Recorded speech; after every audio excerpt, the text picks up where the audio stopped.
जय हिंद साथियों, स्वागत है आपका स्वाध्याय एजुकेशन के इस ऑनलाइन प्लेटफॉर्म पे। आज हम लोग एक नए टॉपिक की शुरुआत करने जा रहे हैं जिसका नाम है महाद्वीप और महासागरों की उत्पत्ति। बड़ा दिलचस्प होने वाला है कि महाद्वीप होते क्या हैं, महासागर होते क्या हैं। इसके साथ साथ हम लोग देखेंगे कि इनकी उत्पत्ति कैसे हुई।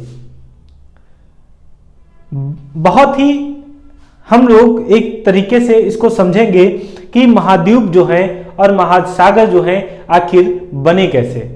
इसके बारे में बहुत सारी थ्योरीज आई, फिर वो चाहे वेगनर महोदय हो, टेलर हो, इन सब ने काम किया। तो वेगनर, टेलर महोदय ने क्या काम किया, उनके कौन से सिद्धांत थे, वो हम इस वीडियो के अगले वीडियो में देखेंगे। लेकिन इसमें हमको देखना है कि महाद्वीप और महासागरों की उत्पत्ति कैसे हुई। हमको देखना है कि पृथ्वी पे हम बहुत सारी चीजें खैर देख रहे हैं, पर्वत, पठार, मैदान इत्यादि इत्यादि देख रहे हैं। बहुत बड़ी बड़ी स्थलाकृतियां हम लोग देखते हैं, बहुत विशाल आकार के हम लोग स्थलाकृतियां देख रहे हैं। पर्वत देख लेंगे, पठार देख लेंगे, बड़ी बड़ी नदियां देखते हैं। इनकी उत्पत्ति कैसे होती है। उसके साथ साथ हम बात करें कि पृथ्वी की, तो पृथ्वी जो है बहुत लोग तो मानते हैं कि पृथ्वी जैसी अभी है वैसी आज के हजारों साल पहले थी।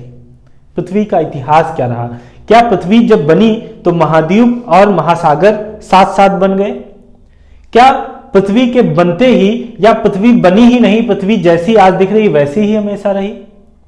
ऐसा नहीं है। आप लोग देखते हैं परिवर्तन प्रकृति का नियम है, खूब सुने होंगे। हम अपने आसपास के पड़ोस में हम लोग देखते हैं आए दिन कुछ ना कुछ परिवर्तन होते हैं। ऐसे ही पृथ्वी के संदर्भ में भी रहा। पृथ्वी जब हमारी पृथ्वी बनी तो 4.5 अरब वर्ष पहले जब पृथ्वी का निर्माण हुआ तो जैसी पृथ्वी आज है वैसी तो नहीं रही, ये तो आप तय मानिए। तो फिर पृथ्वी कैसे थी। पृथ्वी जो है उसका क्षेत्रफल कितना है, अगर क्षेत्रफल का हमको पता ज्ञात हो, संपूर्ण पृथ्वी के क्षेत्रफल का, तो हम इसकी विशालता का पता लगा पाए कि आखिर ये पृथ्वी है कितनी बड़ी। देखिए, हम लोग पृथ्वी को अब ऐसे तो देख नहीं सकते कि बहुत बड़ी है, अंतरिक्ष में जाके देख लेंगे कि हाँ पृथ्वी जो है इतनी बड़ी है। लेकिन अगर हमको कोई बता दे कि पृथ्वी का क्षेत्रफल इतना है तो हमको कहीं ना कहीं एक आइडिया तो लग ही जाएगा। उसमें हम महाद्वीपों के क्षेत्रफल को देख लें तो कितना रहेगा, महासागरों के क्षेत्रफल को देखें तो कितना है, उच्चावच क्या होते हैं, इन सब पे हम लोग बात करने वाले हैं। महासागर महाद्वीपों की उत्पत्ति में हम लोग बहुत सारे सिद्धांतों के ऊपर बात करेंगे, फिर चाहे वो संकुचन के आधार पे सिद्धांत हो, केल्विन हो, इत्यादि इत्यादि के संदर्भों में हम लोग बात करेंगे। तो इस विशाल पृथ्वी का जो क्षेत्रफल है, इस विशाल पृथ्वी का जो क्षेत्रफल है, संपूर्ण पृथ्वी का जो क्षेत्रफल है वो कितना है, अगर यह पता हो तो हमारे लिए और आसान हो जाएगा। संपूर्ण पृथ्वी का क्षेत्रफल जो है 510 मिलियन वर्ग किलोमीटर, 510 मिलियन वर्ग किलोमीटर है, जो क्या है, पृथ्वी का संपूर्ण क्षेत्रफल है। यानी कि जो पृथ्वी हमको देखने को मिल रही है, इस संपूर्ण पृथ्वी का क्षेत्रफल जो है वो 510 मिलियन वर्ग किलोमीटर है। हमको पता है इस पे 7 बड़े महाद्वीप और 4 महासागर, साथ में सागर, झील यानी कि अन्य जलराशियां, 7 बड़े महाद्वीप प्लस अन्य द्वीप, ये चीजें हमको देखने को मिलती हैं। जिसमें से महाद्वीप यानी कि स्थल भाग, और हम मोटा मोटा देख लें तो जलराशियां, इनका जो है क्षेत्रफल कितना है। जैसे मान लीजिए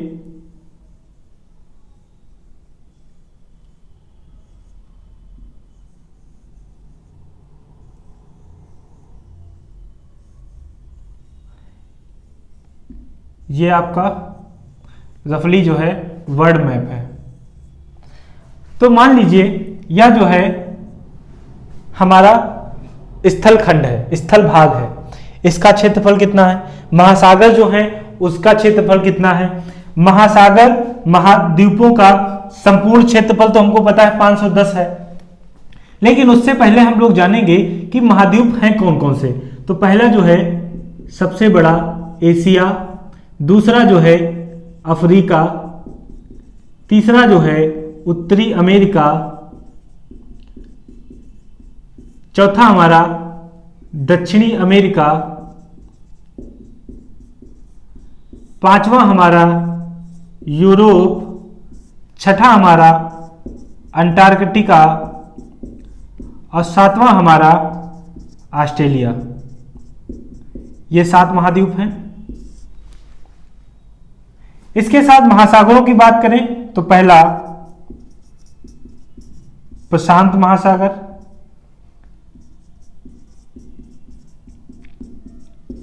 दूसरा अटलांटिक महासागर,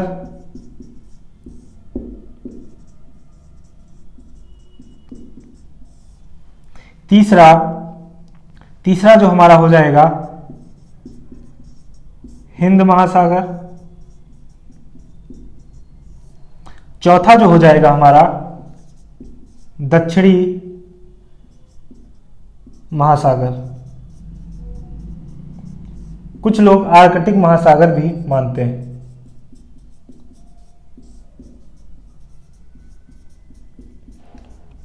ये हमारे बड़े भूभाग हैं और इनका जो क्षेत्रफल, इसके अलावा सागर जो है, बहुत सारी झीलें हैं, तालाब हैं, सागर हैं, अन्य चीजें हमको देखने को मिलती हैं। इसमें भी हम लोग द्वीप देखने को मिलते हैं। सारी चीजें एक साथ हम लोग देखेंगे अभी।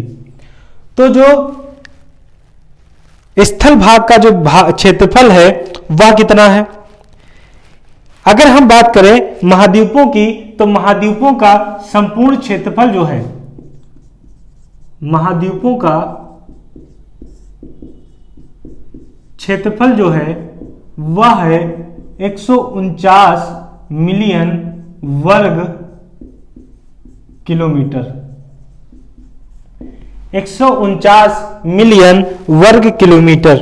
और वही बात करें महासागरों की तो कितना हो जाएगा? महासागरों का क्षेत्रफल तो यह हो जाएगा लगभग 361 मिलियन वर्ग किलोमीटर।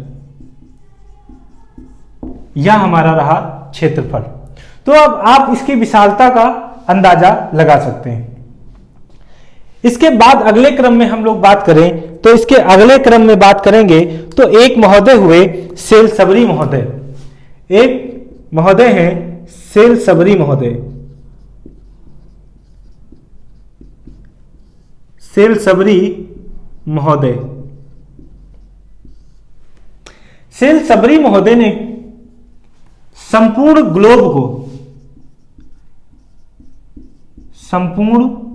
ग्लोब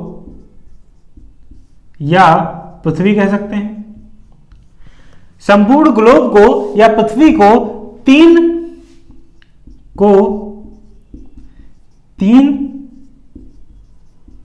उच्चावचों में बांटा। 3 उच्चावचों में बांटा। अब आप लोग देखेंगे एक शब्द प्रयोग हुआ उच्चावच।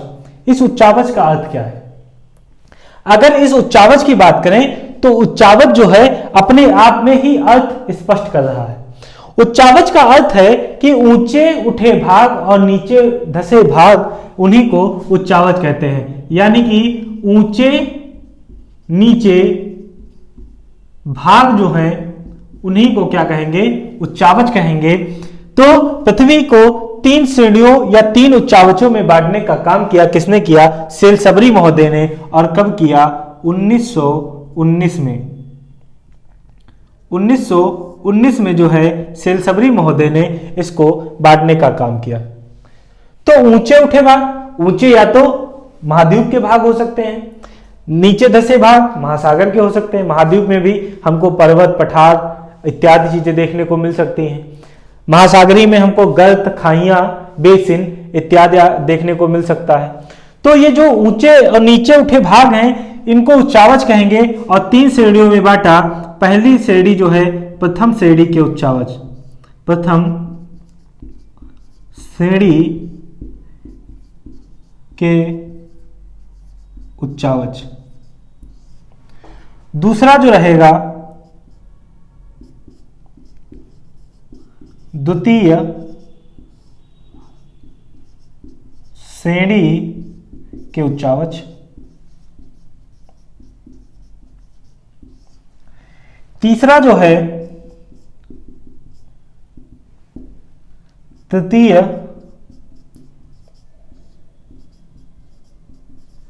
श्रेणी के उच्चावच। यानी कि प्रथम श्रेणी के उच्चावच और द्वितीय श्रेणी के उच्चावच कौन कौन से होंगे ये देखेंगे हम लोग। तो प्रथम श्रेणी के जो उच्चावच हैं उनमें हम लोग, यानी कि प्रथम श्रेणी में वो आएंगे उच्चावच जो पृथ्वी पे हमको सबसे बड़े रूप में दिखाई देते हैं। तो वो हमको कौन से दिखाई देते हैं? महाद्वीप और महासागर। पृथ्वी पे सबसे बड़ी स्थलाकृति के रूप में कौन दिखाई देंगे? महाद्वीप और महासागर। इनसे छोटे की बात करें तो विभिन्न प्रक्रमों द्वारा निर्मित स्थलाकृतियां जो होंगी वो होंगी कौन सी? द्वितीय श्रेणी के उच्चावच, जैसे पर्वत, पठार, मैदान इत्यादि जो हैं ये सब क्या होंगे? द्वितीय श्रेणी के उच्चावच। और तृतीय श्रेणी में हमको अपर्दन, अपक्षय इत्यादि क्रिया के फलस्वरूप जो निर्मित स्थलाकृतियां होंगी, नदी, पवन और हिमानी के द्वारा जो निर्मित स्थलाकृतियां होंगी वे सभी किसमें आएंगी? तृतीय श्रेणी के उच्चावच। फिर चाहे आपका यू आकार की घाटी हो, वी आकार की घाटी हो, या फिर मियांडर हो, या फिर झरने हो, इत्यादि चीजें जो हैं हमको वो देखने को मिलेंगी। तो ये तो रहा एक संपूर्ण थोड़ी सी विस्तृत जानकारी ये जो महाद्वीप और महासागर के बारे में। लेकिन हमने महाद्वीप और महासागर का खूब प्रयोग किया, तो महाद्वीप क्या होते हैं और महासागर क्या होते हैं इनको भी हम एक बार जान लेते हैं। देखिए महाद्वीप जो है, महाद्वीपों की बात करें तो क्या होंगे? सागर तल के ऊपर उठे भाग, सागर तल से ऊपर उठे विशाल भूखंड को जो चारों ओर से जल से घिरा हो उसे क्या कहेंगे? महाद्वीप कहेंगे। क्या कहेंगे? महाद्वीप कहेंगे। ऐसा जलीय भाग, ऐसा विस्तृत जलीय भाग या कहेंगे ऐसा विशाल जलीय भाग जो चारों ओर से या तो खुला हो और या तो किसी स्थल से घिरा हो उसे क्या कहेंगे? महासागर कहेंगे। तो ये सारी चीजें थी। महाद्वीप क्या थे, महासागर क्या थे, ये हमने जान लिया। महाद्वीप कितने? 7, महासागर कितने? 4, कहीं कहीं पे 5। तो उसके बाद में हम देखेंगे इसमें एक शब्द प्रयोग किया, द्वीप। द्वीप क्या होता है? ऐसा छोटा स्थलीय भाग जो चारों ओर से जल से घिरा हो उसे क्या कहेंगे? द्वीप कहेंगे। तो इसके बाद हम लोग अगर बात करें अगले क्रम में तो इसको हटाते हैं पहले।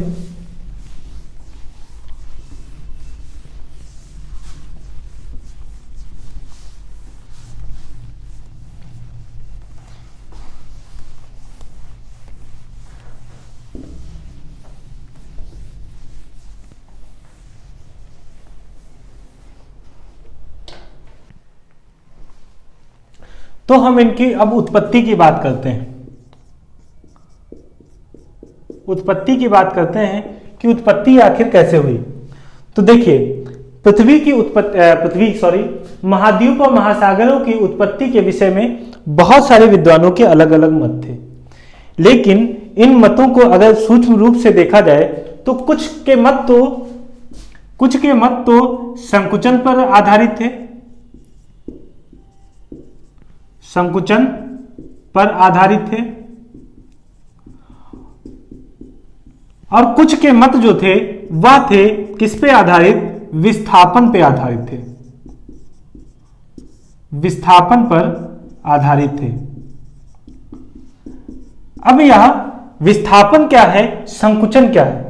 संकुचन का अगर सामान्य अर्थ देखें तो संकुचन जो है सिकुड़ने की प्रोसेस है, या सिकुड़ने को ही संकुचन कहते हैं। कोई चीज सिकुड़ जाए वही संकुचन है, यानी कि सिकुड़ने को संकुचन कहेंगे। विस्थापन का अर्थ है कि कोई वस्तु यहां थी और यहां से विस्थापित हो जाए, यानी कि यहां से यहां शिफ्ट हो जाए, उसी को विस्थापन कहते हैं। तो संकुचन पर आधारित जो सिद्धांत थे उनमें क्या मानना था? दो तरीके के मत हो गए, संकुचन पर आधारित और दूसरा जो था विस्थापन पर आधारित। तो संकुचन पर जो आधारित सिद्धांत थे उनके बारे में हम लोग चर्चा करेंगे, विस्थापन के पर आधारित जो थे उनके बारे में हम लोग आगे देखेंगे। कैसे? महाद्वीपीय विस्थापन सिद्धांत, महाद्वीपीय विस्थापन सिद्धांत, वेगनर महोदय, टेलर महोदय, और उसके बाद में प्लेट टेक्टोनिक थ्योरी इत्यादि, इन सब पे जो थे आर्थर होम्स का और भी बहुत सारे सिद्धांत हैं जो विस्थापन पे आधारित थे। तो इनको हम आगे देखेंगे, लेकिन पहले ये देखते हैं कि संकुचन पर आधारित जो सिद्धांत थे उनका क्या मानना था। संकुचन पर आधारित जो सिद्धांत थे उनमें देखिए, पहले तो लोगों का मानना था, जैसे हमने अभी बताया कि पहले तो लोगों का मानना था कि पृथ्वी जैसी आज है वैसी पहले भी थी, जब बनी पृथ्वी तब भी वैसी थी। लेकिन विद्वानों ने क्या बताया, कहा कि जैसा आप सोच रहे हैं ऐसा बिल्कुल नहीं था। जैसी आज पृथ्वी है करोड़ों वर्ष पहले ऐसी नहीं थी। तो फिर कैसी थी? तो इन्होंने बताने का प्रयास किया कि पृथ्वी जो है आज से पहले करोड़ों वर्ष पहले कैसी थी।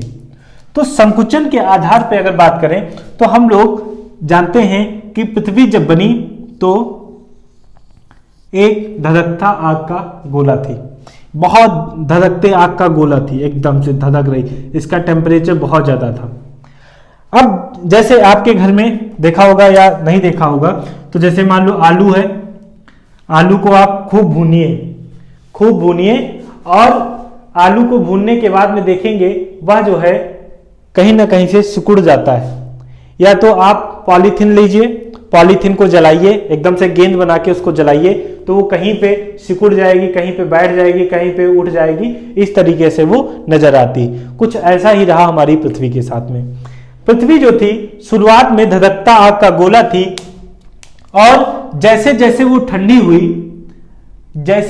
ठंडी हुई तो क्या हुआ, उसमें संकुचन पड़ा, संकुचन हुआ, और संकुचन के बाद में जब पृथ्वी का कुछ भाग धंस गया और कुछ भाग उठ गया और कुछ भाग धंस गया, इस प्रोसेस में पृथ्वी पे जो भाग धंसा था उसको कहा गया, धंसे भाग को कहा गया महाद्वीप, और उठे भाग को क्या कहा गया, महासागर। धंसे भाग को महाद्वीप और उठे भाग को महासागर कहा गया। यही संकुचन आधारित सिद्धांतों में हमको पढ़ना है। तो पहला सिद्धांत जो है केल्विन महोदय का सिद्धांत है। कौन सा है? केल्विन महोदय ने क्या कहा कि पृथ्वी जो थी, केल्विन महोदय, इन्होंने कहा कि पृथ्वी जो थी प्रारंभ में, यानी कि शुरुआत में यह गैसीय अवस्था में थी।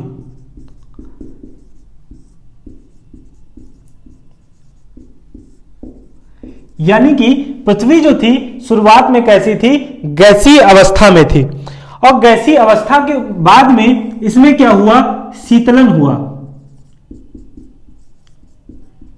शीतलन की प्रक्रिया शुरू हुई।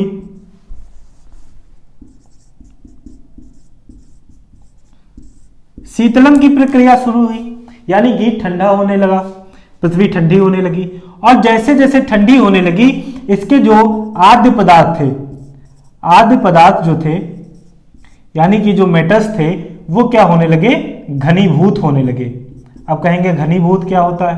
घनीभूत मतलब जमने लगे, और इसके बाद में जब यह जमने लगे तो क्या हुआ, जहां पे ज्यादा जमे, जहां पे ज्यादा जमे, ज्यादा जमा हुआ या ज्यादा घनीभूत हुआ, वहां पे क्या बना, महाद्वीप। जहां पे ज्यादा जमे वहां पे क्या हुआ, महाद्वीप। और जहां पे महाद्वीप और जहां पे कम घनीभूत हुए वहां पे क्या बना, महासागर। तो इस तरीके से केल्विन महोदय ने इसको बताने का प्रयास किया। उसके बाद में क्या हुआ, केल्विन महोदय ने बताया। उसके बाद इसमें आते हैं 2 नंबर पे, कौन से, सोलास महोदय। सोलास महोदय, सोलास महोदय ने क्या कहा कि देखिए पृथ्वी जो है ऐसा कुछ नहीं है। पृथ्वी जो है प्रारंभ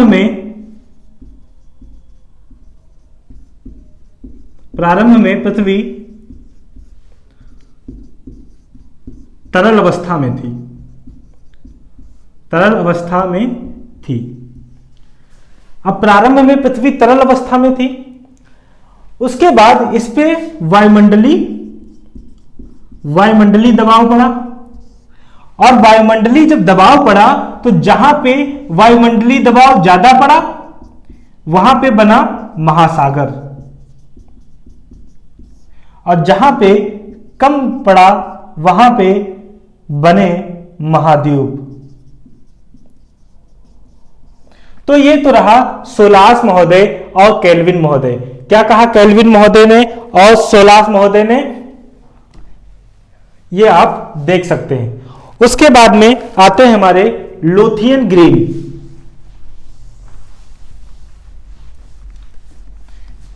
यहां पे बहुत इंपॉर्टेंट हो जाता है लोथियन ग्रीन का कौन सा सिद्धांत, चतुष्फलकीय सिद्धांत।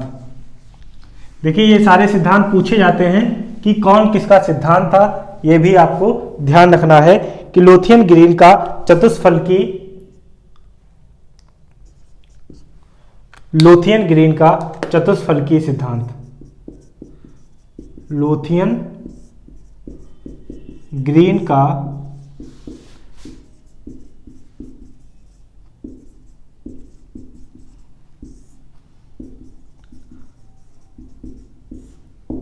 लोथियन ग्रीन का जो चतुष्फलकीय सिद्धांत था, इन्होंने 4 समभुजाओं की बात की, इन्होंने 4 समभुजाओं की बात की। लेकिन जो यह सिद्धांत है 1875 में इन्होंने दिया, और 1875 में इन्होंने किस आधार पर दिया, ज्यामितीय गणना के आधार पर, ज्यामितीय गणना के आधार पर। इन्होंने इसमें क्या बात की कि पृथ्वी पर चार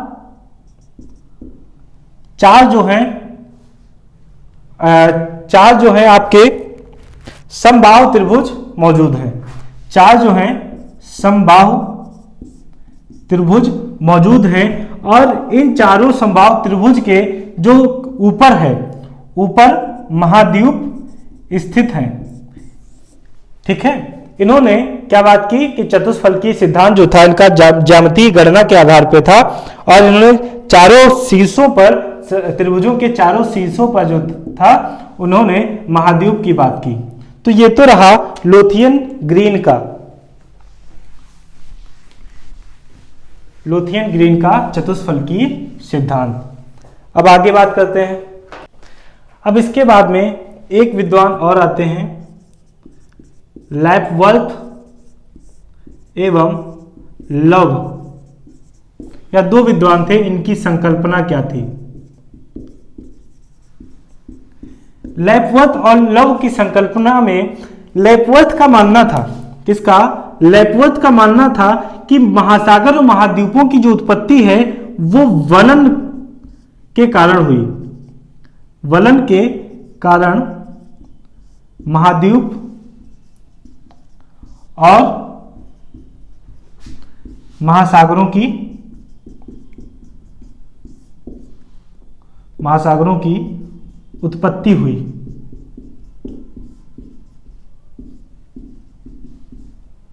यानी कि इन्होंने कहा जब पृथ्वी पर वलन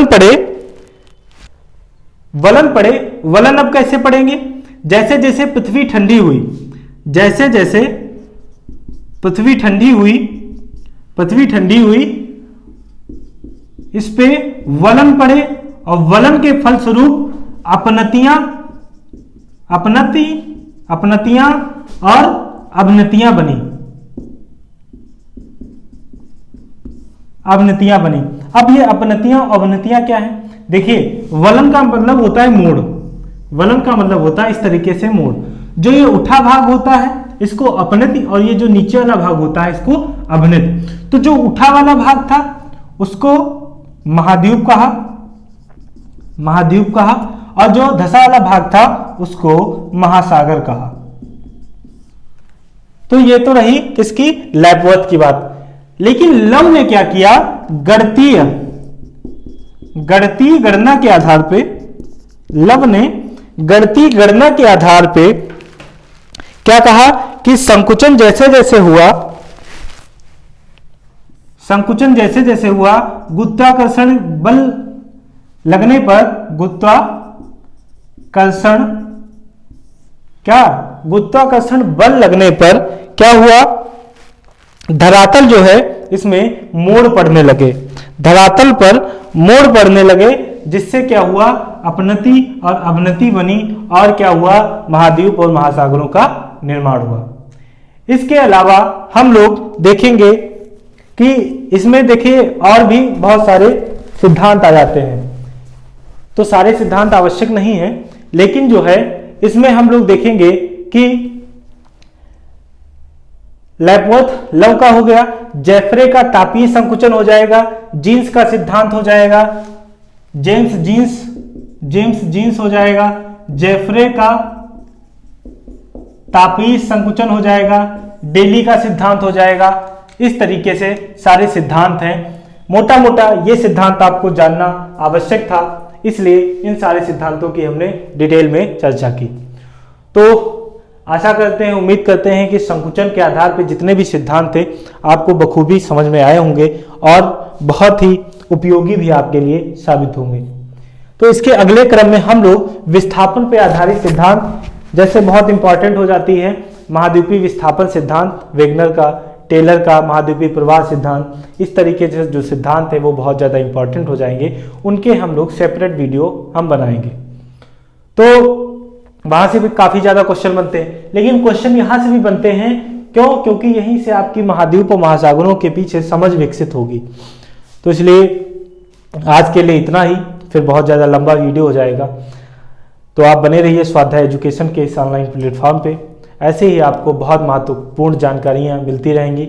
यह वीडियो सभी परीक्षाओं के लिए लगभग महत्वपूर्ण है। यहाँ से क्वेश्चन भी बनते हैं, मिलते भी हैं। तो चलिए इसी के साथ मैं इजाज़त लेता हूँ। धन्यवाद।